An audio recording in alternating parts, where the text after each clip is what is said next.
Ito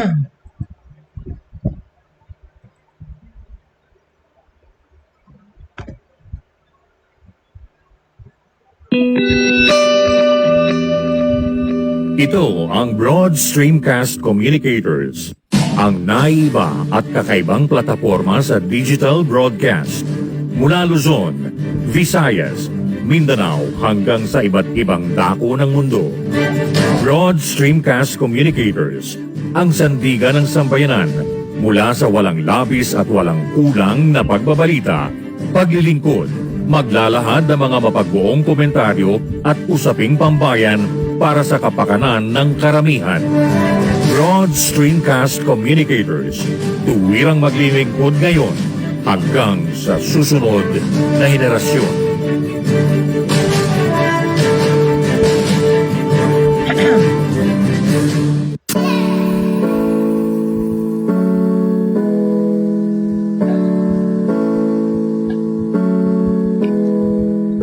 Buhay Online, chikahan at kaalamang pangkabuhayan. Ating tunghayan, pakinggan at tuklasin ang mga pangyayari at kaganapan sa mundo ng online. Buhay Online, chikahan at kaalamang pangkabuhayan. Alamin ang pinaka-latest trends mula sa trabaho at kung hanggang saan na ang narating ng teknolohiyang ito. At ngayon, narito na ang ating host, ang ating Techie Mami, si Jaye C. Bautista.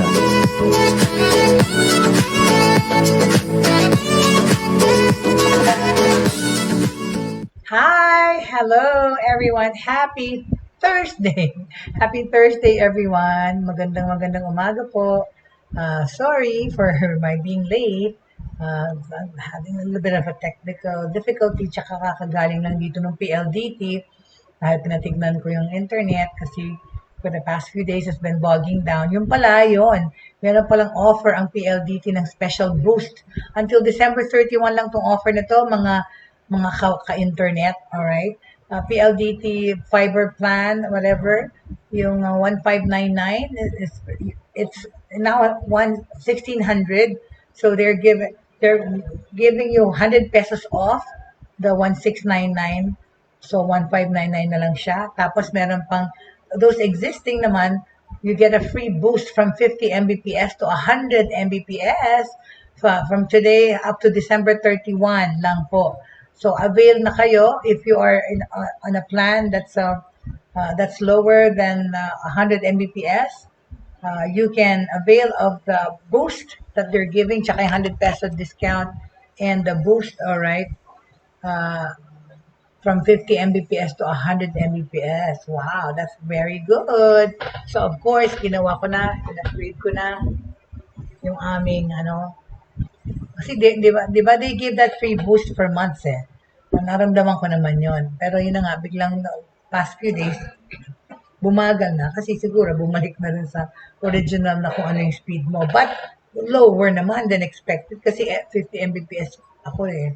Biglang pumapalo lang ng 20 kahapon and the past 2 days. So I got concerned because of course, my life is online. I rely on the internet for my classes, for my seminars, and for my writing, everything else. So I had to make it sure na 50 Mbps yung naman yung strength ng aking internet. Anyway, so what do we have? Okay, what do we have in the news today? Okay, sa pagpabalita natin, of course, yung election, diba? At lumalapit na, nakakatawa because parang dagdag bawas yung mga, I don't know, they're still trying to figure out the final lineup of people, right? Sa election, right? But the thing about it is, syempre, this election, like the past elections, will be making use of social media a lot, right? Okay, especially the heat is on dito sa election in the Philippines, right? After the filing of candidacies for next year's elections, social media, of course, has gotten exponentially noisy and emotional in some sense, okay? Nagiging talaga yan, ng mga musings, mga rants, mga ramblings, yung mga kung ano nun, sa social media na ano ito, na ilalabas lahat ng sama ng loob, ng mga whatever, tsaka yung, of course, yung pangangampanya dyan nalalagay. Let's all just be careful with what we put out there, di ba? And remember, kumalma lang, wag magpa-apekto kasi nga, dyan, yan yung issues ngayon about how social media affects the mental and psychological stability of people, not only young people, but also old people alike, right? If your heart can't take it, then there's no need to block or unfriend those who don't share your political views. Yan, kasi diba yan ang dalawang bagay na mahirap pag-usapan na never ending. Religion and politics, okay? Those two subject matters, never ending discussion yan. Yan ang ayaw na ayaw niyong pasukan na argument Politics tsaka religion. Kasi never kayong magkakatugma lahat.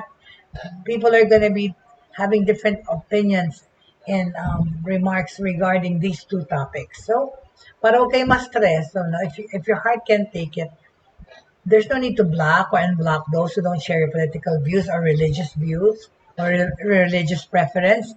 It's always better for us to know the other perspective, diba? To avoid a behavioral bias called confirmation bias, or what we normally hear now as the echo chamber. But that's the thing. When you post something on social media, be prepared to be bashed. Be prepared to have a separate opinion or a different opinion from everyone, because there is no pleasing everybody, right? Not everyone's the same. We are actually all unique individuals in some sense or other. Kaya, wag na. Kung hindi nyo kaya if you can't take the flack, or not stand by what you post, wag na kayo mag-post, diba? Isipin nyo, ay, tsaka yun na nga. Kagaya na sinabi ko before, what you blurt out or spew or kung ano yung pinapost niya sa social media leaves a permanent, imprint. Okay? Nandiyan na yan, na-save na yan. So, hindi nyo yan pwedeng i-delete at mabura. Pag nasabi nyo na, or na-post nyo na. Okay? This is the season where the regular Juan and the billionaire John almost come to a level playing field. Okay? This is regarding elections, ha? Sabi ito, this is an article written by The Budgetarian, okay? Sa Philstar Global, okay? This was an article written by Rose Frias Fausto, okay? Sinabi niya, this is the season where nga yung mga the common Juan and the rich John, okay, are each counted as one vote come election day. This is the season when the marginalized sectors of our society somehow feel important again as they are wooed by the candidates, okay? Yan, a social entrepreneurship. Okay. Right? So, kanya-kanyang ligaw, di ba? Sa mga tao, kanya-kanyang way. Pero syempre, alam natin more than ever na ang venue or playing field na ginagamit ng most people ay ang social media, right?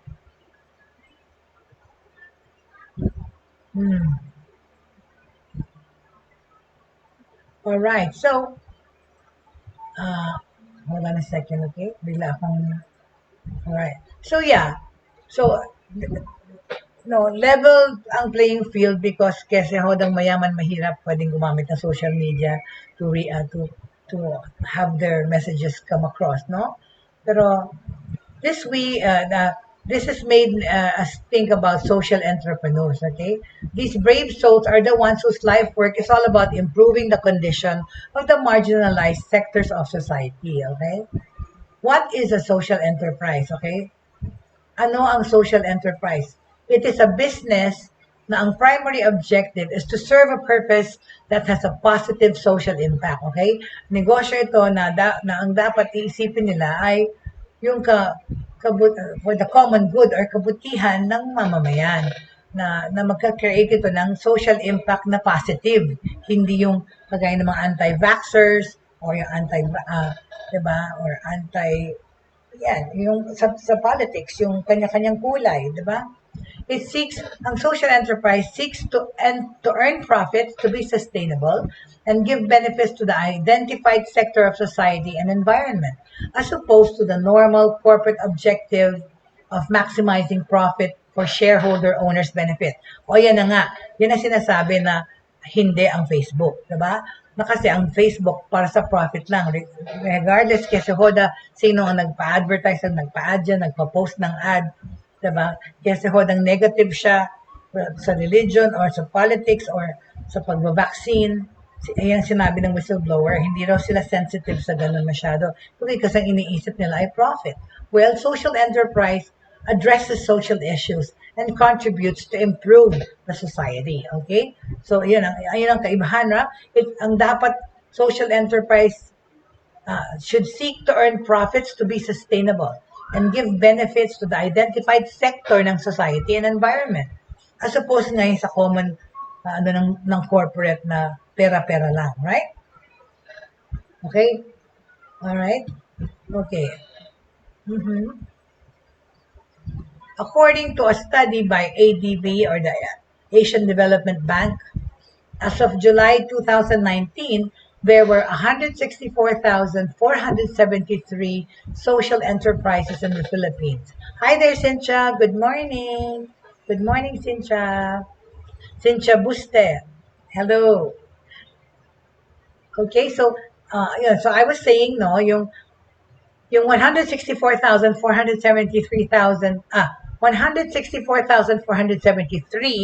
na social enterprises in the Philippines na sinabi na ADB was existing since July 2019.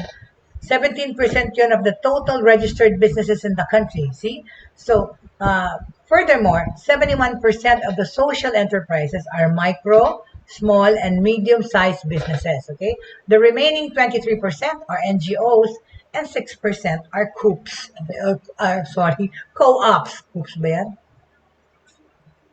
I meant co-ops. Okay? Okay. Ano itong mga social enterprises na to? Okay, magbanggit tayo ng ilan, okay? Na ito sila aware sila sa situation and they are targeting social media to sell their products but with concern for the consumer, okay? Hindi lang sa profit. Human Nature, ito alam niyo po itong brand na to, naalala niyo. Instead of the usual start, okay, with a Y, Human Nature, excuse me, started with a why not. Okay, yan ang Human Nature. During a year-long tour in the US for Gawad Kalinga in 2007, spouses Ana Meloto Wilk and Dylan Wilk observed the growing trend of affordable, natural, eco-friendly, and ethically made products entering the mainstream market. Ako, I am an supporter of Human Nature. Yung mga ginagamit namin sa pagpunta sa probinsya or sa beach, yung pangpatay na, yung parang siyang, ano tawag doon? Yung pangpatay ng lamok, right? My God, my senior moments are happening. Anong tawag doon sa yung spray na parang lotion para sa lamok? But anyway, ang Human Nature meron ganyan. Di ba? Tsaka yung mga scents and all natural, okay? So, they went into the mainstream market with ethically made products. The ingredients of these products were coconut, LME, sugarcane, aloe, etc., which were abundantly available sa Filipinas. Something clicked and they thought, why not produce these products back home and employ the poorest of the poor that GQ was already. Tama, off lotion. Thank you, Cynthia. My God, off lotion. Itong Human Nature, meron din silang ganyan. No? Using local ingredients. Okay? Dito sa Pilipinas. The following year, the first line of Human Nature products was launched together with Sister Camille Meloto. Soon after, they received prestigious awards here and sa abroad para sa kanilang mga social enterprise. So, Cynthia, na-catch mo naman kung ano ibig sabihin ng social enterprise, right? Okay? So mamaya na lang ulit, ulitin natin as we go along, okay? Soon after that, among them were, so nag-garner ng awards nakatanggap na ng awards tong Human Nature, right? Among them were Entrepreneur of the Year Award from Ernst & Young, then followed by similar awards from Schwab Foundation for Social Entrepreneurship, Asia Society, and more. So, international naman ang kanilang nakuhang awards, right? Today, Human Nature manufactures a number of affordable, natural, eco-friendly, and ethically made products in their Canlubang, Laguna plant, which uses the highest standards, many times stricter than the required benchmark in the cosmetic industry. They continue to grow, employing hundreds of residents from GK and other poor communities. Okay? Okay, so yan, no? Ano pa? Ayan ang isang company na social enterprise. Ulitin natin, okay? Ang social enterprise, sige na nga, nakita ko na lang, wait. So that people can, because it's really good. Social enterprises help the environment, right? Okay.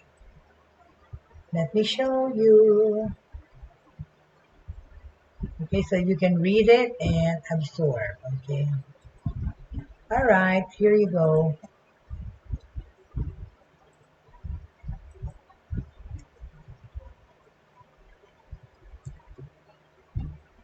Okay, let me just grab it sandali, okay? Bear with me, please. I can smell our neighbors and my husband's cooking. My fiance is cooking.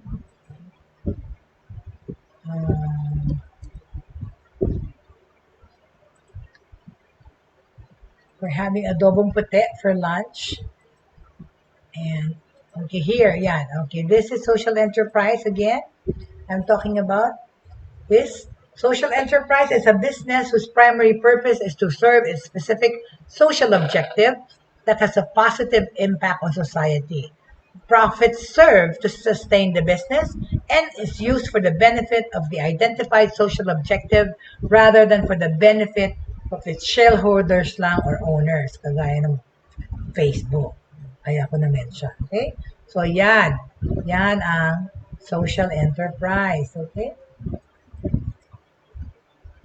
All right. Okay?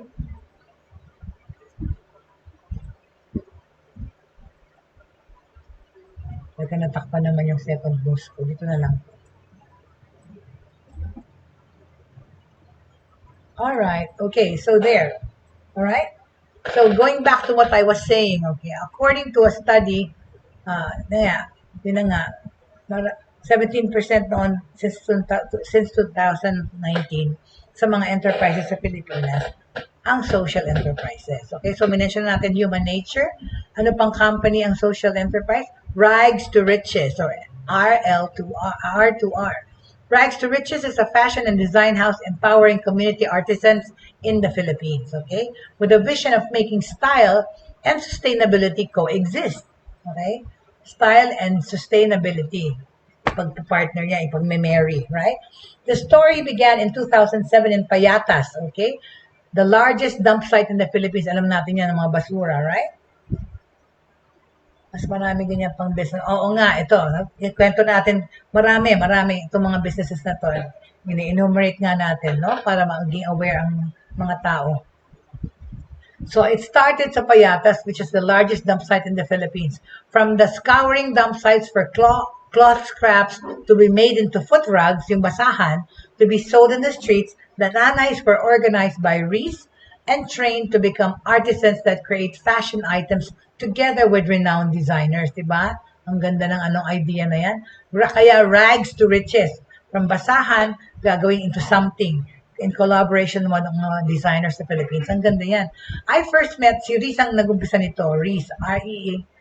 Reese Fernandez Ruiz. Sige na nga. Pakita rin natin ang itsura.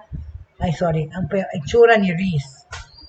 Okay, let's show how she looks. Okay, hold on please. Let me just grab Reese's picture. Okay. There you go. Alright. Ayan si Reese. Kunin natin. Sandali lang. Okay. Alright. Oh, sino ba yun? Okay. Let's grab another picture. Tingnan natin to nagsimula nitong rags to riches. Okay? Interesting kasi naman. There you go. All right. Okay, that's her. Okay? Ayan si Reese. Sakit na sa mukha ko. Yan. Reese Fernandez Ruiz. Okay? Okay. That is her. Okay. Okay. Alright. Yung author nitong article na to, excuse me, na nagsulat nito, si Rose Fausto. Right. She met Reese Fernandez Ruiz, okay, in 2015, okay? They did a collaboration with a company. They did a collaboration with a company. This was followed by speaking engagements together sa mga events, then dinners, and a couple of interviews. Pag-usapan natin itong social enterprise business ni Reese naman that won her recognition of 30 under 30. Okay? All right. So, si Reese ang nag-umpisa niya. Yun, yung rags to riches naman. Magandang premise yan. Kasi, ginagawa nila yung mga basahan into something great. Mga bags or mga everything together with the mga nagpupulat ng basura, yung mga designers ng Philippines. Si Reese put them all together to make all those nice things. Okay? So, ano pang company? Education.ph. Okay. Education.ph. Launched in 2015, ang Education.ph is the largest youth platform in the country, empowering students aged 13 to 23 to make self-aware education decisions that lead to a fulfilling career life. Okay? Itong Education.ph, okay? Okay na. Susulat nga natin para teka na lang ha. Let me just get my board. Yikes. Kasi itong itong aking mga tools na ito, ginagamit sa pagtuturo ng mga bata. Kasi I teach from 3 years old to 70 years old. Can you believe it? Yeah. Hold on. I'm just gonna, oops. Pardon me. This is live. All right. Okay. Ay, saan ba yan? Education.ph. My God, there's no tinta.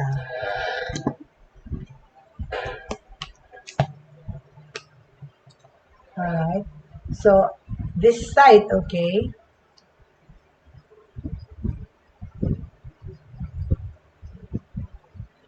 okay. This site, ano ba yan? My gosh, tumabal pa. Education.ph, okay, is the largest youth platform in the country, empowering students aged 13 to 23, okay, to make self-aware education decisions that lead to a fulfilling career in life, okay? Okay. The site helps students gain access, okay? Nakikita niyo ba? Yeah. The site helps students gain access to courses, schools, scholarships, online education, and other resources and opportunities that enable them to find their most suitable paths. Okay? So, yun. Nakakatulong yan sa paghahanap nila ng trabaho or kung saan pa sila pwedeng makukuha ng mga training, right? So, yung author nitong article na to met the founder. And the founder of Education.ph is a French Pinoy. Alright. Wala na akong time kunin pa yung picture ni French Pinoy. So, huwag na lang. Okay? I-google nyo na lang. Okay? I-google nyo na lang kung sino tong French Pinoy na ito. Okay? Excuse me. The founder, French Pinoy Henry Mote Munoz. Sige na nga, pakita na rin natin. Okay, ito si Reese Fernandez Ruiz. Tapos ka na, no? Alright, she's done. I will I will show you nga the other one. Si Henry Mote Munoz, okay?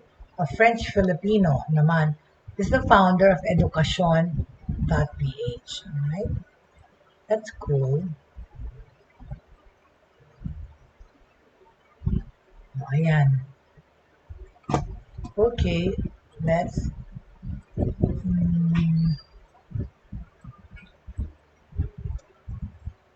oops. Okay, ito naman, alright? Daan ng daan. Anyway,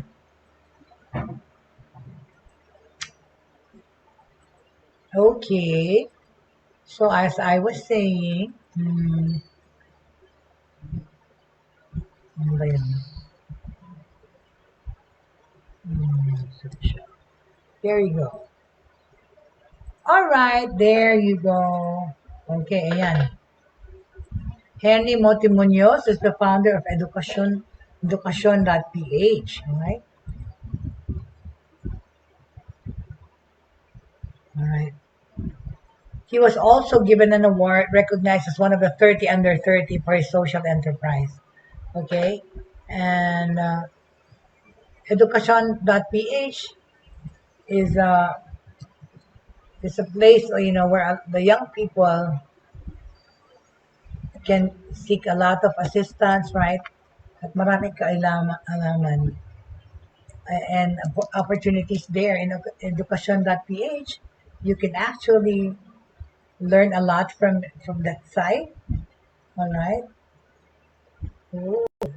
And it gives you, there's mga lessons there. There's like some quizzes, personality quizzes, okay? And there's a list of schools and universities and college courses that you may want to take, all right, in the Philippines and abroad, okay? Right, that is what Education.ph does or can give us, right? So it helps the students gain access to courses, schools, scholarships, online education, and other resources and opportunities that enable them to find their most suitable path. So check out this website sa mga kabataan, no? Kung gusto niyo magkaroon ng more kaalaman sa mga opportunities for you, go to Education.ph. Alright? Okay. So I set this aside again. Alright. Okay.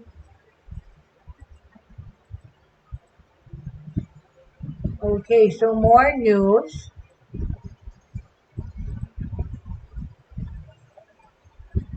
All right. Okay, so what else? What are the other social enterprises, no? Madami interesado malaman, nagte-text at nagme-message. Ano pa? Marami pa yung mga companies na yan, okay? Just but those are the two main ones that I mentioned, okay? We take our hats off. We tip our hats off to these social entrepreneurs. God bless them, di ba? Kasi sa kanilang mga adhikain or what they believe in and what they're doing. They conduct their businesses with a greater good in mind, with consideration to the subscribers of whatever social media they're using, okay? Come to think of it, shouldn't all businesses have this mindset? Hindi nga. Kasi of course, the obvious thing, ang mostly inuuna ng mga businesses is profit, right? Social enterprises are now more relevant than ever before. There's a marked increase in the need of the youth to find purpose in their jobs. And that's why we see a lot of top graduates opting to join them instead of the large traditional corporations, okay? We salute the efforts of human nature and rags to riches in employing the marginalized sectors of society who would otherwise just be earning very little and erratically, if not totally unemployed. I know that human nature pays its employees well. Okay, sabi nitong what do you call this, author, si Anna Melito-Wilk, right? I remember a father and daughter conversation between Tony and Anna during a lunch we had years ago. Tony was teasing Anna. Sobrang taas naman ang starting salary mo. Taas mong magpasweldo. Anna replied, I have to, in order to get and keep good employees. Oh, by the way, Human Nature is the only company I personally know that has a no firing policy. Wow! Sa Human Nature pala, hindi sila nagpa-fire ng mga tao. Paano yung kahit na may ginawang mali or hindi pina-fire? That's okay. So yeah, so that's the story regarding social entrepreneurship. Okay? Very good. All right? So from there, from that story, okay, let's go naman to, of course, technology pa rin, right? News around town. Okay? Ilang araw na to kasi hindi ko nasasabi tong news na to. Okay? Diba? There's parang a conspiracy going on, or there's this hindi na silent war between America and China eh. At napapagitna na tuloy tayo for some reason. Hindi naman tayo dapat makisawsaw. And then China also with Taiwan because they want to get back Taiwan into their fold. Itong Taiwan na to, syempre nasugatan, becoming a powerful small country. Hindi talaga sila papayag na bumalik sa China. In their minds talaga, Taiwan is Taiwan. It is their country, right? It is their country. Hindi. And ano yung balita tungkol dito? And this is the flag that this is the story. Oh, yan. Yung Chinese flag, tsaka American flag. O anong storya dyan, right? Well, China has built what appears to be a full-scale outlines of American warships, including an aircraft carrier. Satellite imagery showed possible targets to practice, oh my gosh, striking some of the most potent U.S. weapons deployed in the Pacific. The U.S. Navy's carrier battle groups, centered around massive aircraft carriers, are among the most powerful weapons in the American arsenal. One is deployed with the 7th Fleet in the Pacific, watching over major flashpoint areas such as Taiwan and the South China Sea. Kasali tayo dyan sa South China Sea na dati pinaprotektahan din tayo ng mga American warships. Hindi ba pinaalis ng ating mabuting Pangulo? Yung mga Amerikanong ships na nagbabantay din dyan for us? China has been developing anti-ship missiles for years, including ones capable of taking out aircraft carriers. In satellite images captured last month by Maxar Technologies and sent to AFP on Sunday, huge outlines of American naval vessels were seen in the Taklamakan Desert in China's western Xinjiang region. They included at least one shaped like an aircraft carrier and another in the form of a destroyer. Okay? China is expanding its nuclear arsenal much more quickly than anticipated. Okay? So, ayan, no? So, ayan, mga pinag-uusapan tungkol sa China. Sabi ng Amerika, the United States has declared China its principal security concern for the future as Beijing works to build the People's Liberation Army into world-class forces by 2049. Oh my God, buhay pa kaya ako nun. According to its official plan. The People's Republic of China could have 700 deliverable nuclear warheads by 2027 and could top 1,000 by 2030. Oh my God. 2027 is not that far off. It's 6 years. Buhay pa ako nun. Nuclear war. Oh! An arsenal 2.5 times the size of what the Pentagon predicted only a year ago. According to the Pentagon. Oh my God. So talagang okay? Nagkakaroon ng tension talaga between these two powers, America and China. No powers. China wishes to be a world power, as you can all clearly see, right? Talaga naman, pinagmamabuti niya na talaga na maging magaling sa lahat, right? Anyway.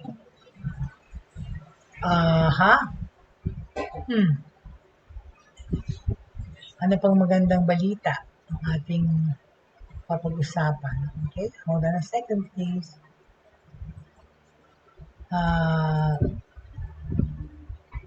Another thing that we should talk about, of course, hold on a second, let me just remove this. Ayan, Gone with the Wind. All right. Another thing that we should talk about is the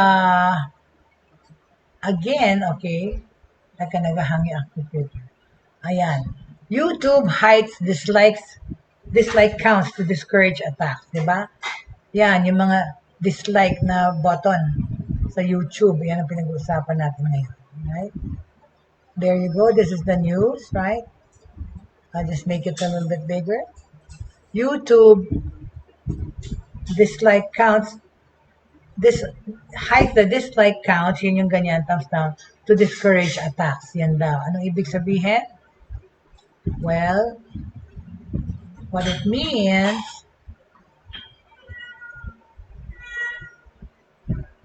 okay, what it means to say is, okay, yan ang YouTube. YouTube announced Wednesday the tally of dislike clicks on videos will no longer be visible to the public to protect creators from harassment and targeted attacks. Oo nga naman, kasi ano yun, derogatory, negative yung dislike na ganyan sa YouTube eh. So, tatanggalin na yun sa YouTube, hindi na papakita yung mga thumbs down.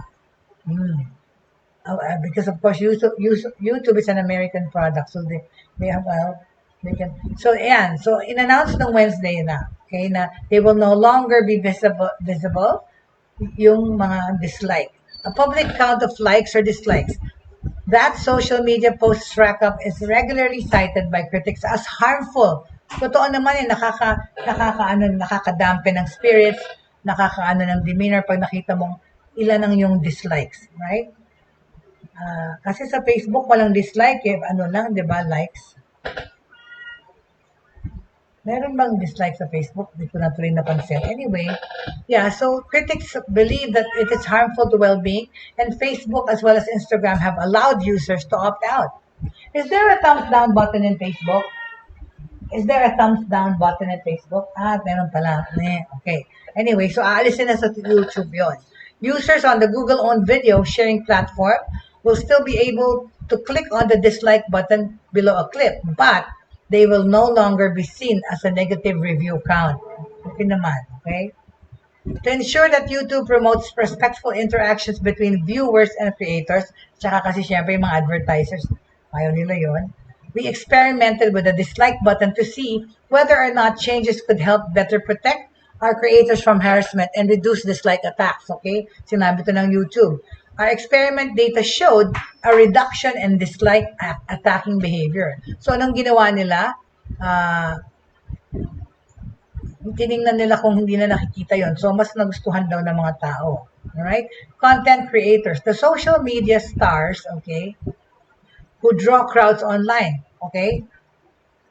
Itong isa-isa kung saan mawawala ang dislike button. Okay? Sa content creators, the social media stars who draws crowds online will be able to see the number of thumbs down icons their clips elicit. O yan, sa content creators, pwede pa.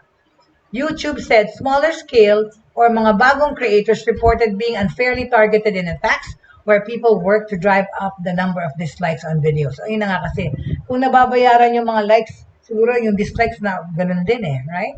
The changes at YouTube as major social networks and video platforms are frequently accused by lawmakers, regulators, and watchdogs of not doing enough to fight online harassment. Okay? Yun na nga nangyari sa Facebook, di ba?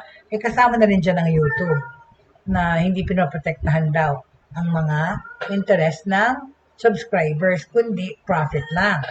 Facebook is battling one of the most serious reputational crises ever driven by leaked internal documents showing that executives knew of the potential harm, okay, of their platforms, okay? The revelations from the leaks by former Facebook employee Frances Haugen have put parang interest behind talk of regulating big tech companies. Gusto nga nila, di ba, bigyan ng mga government mandates yung pagre-regulate ng social media, big tech companies, lalo na. Okay? Worry about Facebook's potential harm has spilled over to other platforms with TikTok, Snapchat, and YouTube trying to convince US senators in a hearing last month that they were safe for their young users. Paano safe? Yung TikTok nga, kahit mga atang maliliit, naggagawa ng TikTok. Okay? Alright? Okay, alright. News naman regarding the Philippines and travel, okay? Hala, this is, I think, important news to learn. Ang DFA or Department of Foreign Affairs removes online passport tracker due to data security hole. Hala, ano yan? The Department of Foreign Affairs on Wednesday said it had taken down its online passport tracker after discovering data privacy issues. Hala, nahack na. Kaya nga, pwede siguro, ayaw nila yan kasi pwedeng makalaman, makacheck kung may passport ang isang tao. Naku, delikado yan sa mga nanghahunting or nagtatago or whatever na mahahanap sila.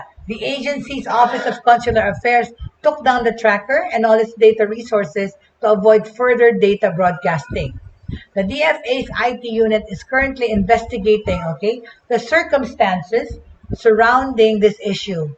Pinaimbestigahan na ngayon ito kung bakit nagkaroon ng ganyan. May nahack na naman yan. Okay, and it is taking appropriate measures to secure the data they may have been exposed to. Okay? So ang DFA said an internal audit would also be done to prevent similar incidents from happening again. The tracker was launched in September 11 to help applicants view the status of their passport application. Kaso nga, hindi lang ikaw. Di ba kasi dapat nilalagay naman yung code and all that. Sana ba hindi mo ma-type yung information mo ng tama or something, hindi mo ma-access.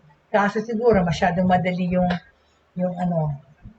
form na yon na kahit sino na may alam na information mo pwedeng tingnan, right? Makapangalan lang pwede na. Okay? DFA said it would continue to protect data it handles in accordance with the Data Privacy Act. Applicants who wish to inquire on the status of their passport can contact DFA by telephone, email, or via Facebook, Twitter, and Instagram. So, yun na nangyari, right? Okay? That's what happened, okay? So, what else are we, marami pa tayong sasabihin dito tungkol sa updates around the globe, okay? So, news around the globe naman syempre that we found out, which is really good naman, okay? A Filipino-American teacher, okay, was named Oregon's 2022 Teacher of the Year. 2022? Philippine-American teacher Ethelyn Lonzon, gusto niya makita na naman itsura niya, right? Sandali lang. Let me get her, let me grab, okay? Good news naman to tell, okay? Alright? Okay, let's do this, alright? Alright. I'm gonna show it. Just bear with me po para sabay-sabay tayong makichismis. Alright? Ayan. Okay. There you go. Feel I'm teacher. Alright.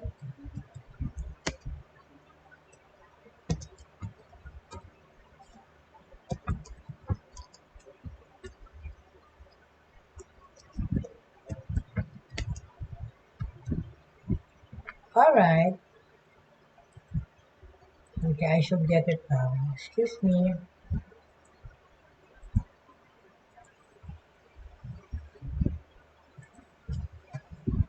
Here she is. Alright, there you go. Okay, ayan. Alright, ala, si Xiao ay namasyal ang aming pusa. Ayan, Filipino-American teacher named Oregon's 2022 Teacher of the Year. Okay? Filipino-American teacher Ethelyn Lonzon Tumalad was named as Oregon's 2022 Teacher of the Year. The Clackamas High School teacher, ano mong eskwela itong pangalan? Clackamas, Clackamas. Clackamas High School teacher was surprised that she got the award in a Zoom staff meeting with Oregon Department of Education Director Colt Hill, and Deputy Director Carmen Shomara Urbina, together with North Clackamas School District Superintendent Shay James and Clackamas High School Assistant Principal Alisa Engel. Grabe talagang technology, no? Zoom meeting sila, inawardan siya. Very good. Ethelyn was described as an exemplary educator, student advocate, and equity champion. All right. Hello there, Miss Angelica Paz. Better late than never, or ngayon ko lang nakita yung panghalan mo. Pasensya na. Inside and outside of the classroom, Ethelyn is a strong advocate, a wonderful listener, and an empathetic colleague. Okay? Teacher and friend. Kung si Miss Ethelyn ay inawardan siya ng title of Oregon's Teacher of the New Year. Okay? All right? Of the year. Oregon's Teacher of the Year. Educators like you are the shining stars our students need, sinabi ng Government Kate Brown in the video shown in the meeting. According to the Oregon Teacher of the Year website, Ethelyn is a first-generation immigrant who came to the Pacific Northwest from the Philippines with her family at the age of 5. Okay? All right? In her role as language arts and advancement via individual determination teacher, haba naman ang title na yun. In other words, AVID, okay? Advanced via individual determination. Oh my God. Only in America, huh? We invent such titles and courses. AVID teacher. She's an AVID teacher. Ang acronym. She leads into her identity as a Filipino woman and immigrant to support students in finding their own voices, recognizing the beauty of their diversity, and being unapologetically themselves. Very good, right? Galing. Okay, mabuti nga yan. Ini-empower, di ba? Ethelyn infuses in her classroom with community, belonging, and empathy. All critical components for ensuring students feel welcome and safe. So, ayan ang kanyang plataforma or lesson plan. Okay? Sa kanyang classroom, infuses community, belongingness, tsaka empathy. These are all critical components, okay, for ensuring that all students will feel welcome and safe, diba? As this new school year has begun, students work to make meaning of the challenging last 19 months. Ethelyn will serve as an outstanding model for Oregon educators who are working to support the social, emotional, mental, and physical needs of their students. Which is yun na nga nangyayari nowadays. Emotional, mental, physical, nangyayari sa mga anak natin na nag-aaral. Because, they're the ones, I guess, hardest hit and having a hard time having this online education. Because, syempre, there's a different feeling going to the campus every day, waking up in the morning to get dressed to go to school, looking forward to seeing your friends at school and your teachers. It's very different from waking up in the morning, waking up to your bed, and still waking up to do lessons in your bed, okay? In the bedroom. All right. The Oregon Teacher of the Year program is sponsored by the Oregon Department of Education in partnership with the Oregon Lottery. Tumalad was awarded as a Regional Teacher of the Year in May and receives a $5,000 cash award as 2022 Oregon Teacher of the Year. A matching $5,000 is also awarded to Clamacas High School. Wow. So she's the best teacher in that school. But the school was acknowledged itself. Very good. Okay? All right. So, going back to our news ditties for the day, all right. Tomorrow there's a question here about like we're doing live stream right now. How come sometimes it's lagging, right? The live stream. Okay, I will address that question tomorrow. Like, why is my streaming lagging? How do I reduce a lag? We will tackle that tomorrow because we won't have time if I get into it now and start it. Okay? So please, the one that sent the question about live streaming and lagging, please wait antayin niyo po bukas natin i-address the situation na to. Kasi for now, tapusin na lang po natin, okay, ang ating mga pinapag-usapan. Alright? Alright, so, we talked about the passports, yes, okay. The next thing to talk about is Instagram naman. Okay? Instagram. Here we go. Where's my Instagram news? Matabunan. Oh, where's my Instagram news? Anyway, you can see it. You can hear me say, Instagram is testing a take a break feature. Ano ito? Ano itong take a break feature na Instagram? Head of Instagram, Adam Mosseri, said Wednesday ulit, paano yung Wednesday nang galing news, that kahapon lang yan, okay? Said that the platform is testing the long-awaited take a break feature, okay? To give users reminders when they spent a long time on the platform. Okay, it does what you think it does, Mosseri said in a video posted to Twitter. If you opt in, it encourages you to take a break from Instagram after you spend a certain amount of time on the app. Let's say about 10, 20, or 30 minutes, okay? Okay, so that's what we did. We tested this take a break thing. The feature of this thing is part of a broader effort to try and give more control to people over their Instagram accounts. Hello there, Miss Angelica. I was able to catch you. Yes, I'm late. I'm sorry. But better late than never, my dear. Thank you so much. You're always, of course, welcome to just enter the room. All right? Very good. Okay. We're talking about this take a break feature on Instagram. Ultimately, you know what's best for you when it comes to how you use the app. And we want to make sure we provide tools for you to shape Instagram into what works for you. Okay. The testing of a take a break feature comes and amid intense scrutiny on Instagram. Its parent company Meta, which is formerly Facebook, after whistleblower Frances Haugen testified before Congress about the company's internal research that showed Instagram can have a negative effect on the mental health of young people. Teenagers told the company's researchers that they felt addicted to Instagram, but didn't have the self-control to urge them to even the teenagers told the company's researchers that they felt addicted to Instagram. O nga, marami naman talagang addicted sa Instagram, right? Yung talagang, lalo-lalo na pag pupunta sa isang restaurant, siguraduhin nila Instagrammable ang pictures or whatever. Otherwise kasi, di ba? Instagram can be a venue talaga, or has proven to be a venue of nice pictures, right? Kasi sabi ng mga teenagers, they didn't have the self-control to reduce their usage, even though they would have preferred to check the app less often. Okay?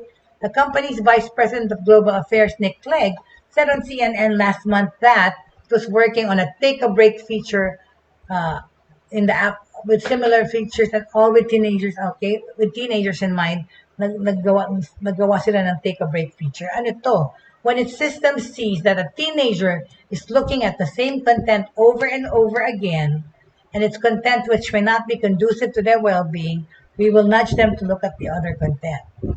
Okay, I hope you do that well, okay? A company spokesman confirmed that users will have to opt into the feature of Activate, but said in an email to The Verge that would be that they would be sending mga teenagers notifications urging them to turn on this facility. Okay? Okay, so dapat i-on nila itong take a break app. Okay? Take a break. Tama, take a break nga. It's very, very aptly put and labeled as take a break. Kasi yan mismo ang eksaktong gusto mong gawin, right? Okay? The glimpses of the feature in most videos show that the prompt will display in users' feeds but won't take over the entire screen. So in theory, someone could stroll right past it if they choose the turn on feature. They'll then be prompted to choose what length of time they want to spend on the app before they receive the reminder. The reminder will then pop up with a list of suggestions. Take a few deep breaths, write down what you're thinking, listen to your favorite song, do something on your to-do list. Sinabi pa ni Mosseri sa Instagram that Instagram worked with a third party. Nag-commission sila ng third party experts for advice on what tips to offer and how to frame taking a break. If the company is comfortable with the feature, it will be launched next month already. Okay? All right.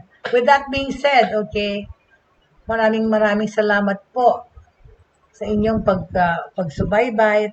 Maraming salamat po for those who always join us continuously every day, okay? Thank you so much for your support, all right? And as conditions seem to be lesser, like the infections, and at the same time, kasi yung demeanor ng mga tao, very Christmassy na. Maraming salamat sa mga, okay, of course, yung mga decorations are all up na. At the end of the day, three things should remain in our lives so that we can keep going happily, right? Faith, hope, and love in our hearts. Faith, pananampalataya, hope, pag-asa, and love, pagmamahal. Thank you so much for joining me today. I will see you tomorrow. Have a good lunch, everyone.